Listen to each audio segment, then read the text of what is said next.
তো ফার্স্টে আইডি খুলতে গেলে দেন এই যে এখানে টিপ দেবো, লিঙ্কে টিপ দিয়ে একটা কোড আসবো, দেন কোডটা আসার পর্যন্ত আমরা ওয়েট করি।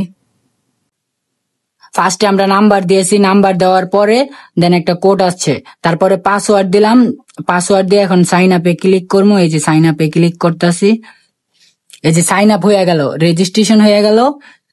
দেন রেজিস্ট্রেশন হওয়ার পরে দেন ব্যাগে যাব, ব্যাগে গিয়া এই যে এখান থেকে ডিপোজিট করতে পারবা 100, 200, 300 যার যেমন এখান থেকে। আর এখান থেকে উত্তোলন করতে পারবা, মানে উত্তোলন করতে পারবা বিকাশ, নগদ। এই যে বিকাশ আছে, নগদ আছে, এখানে বিকাশ নাম্বারটা অ্যাড করতে হইব, দেন এখানে নগদ নাম্বারটা অ্যাড করতে হইব। এটুকুই প্রসেসিং। এই যে অ্যাকাউন্ট হয়ে গেল, এটা হচ্ছে অ্যাকাউন্টের কোড নাম্বার। তো এটাই হচ্ছে, এভাবেই অ্যাকাউন্ট খুলতে হয়। দেন এভাবে ডিপোজিট করতে পারবা, এখান থেকে 100 টাকা ডিপোজিট করলে এভাবে।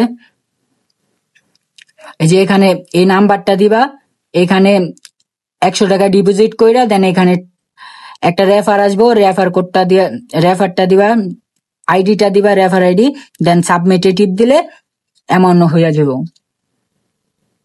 আর ডিপোজিট করতে গেলে সেম, এখানে দিয়ে বিকাশ নাম্বার এড কইরা দেন এখানে অ্যামাউন্ট দিবা 500, দেন এখানে টিপ দিলে অটোমেটিক ডিপোজিট।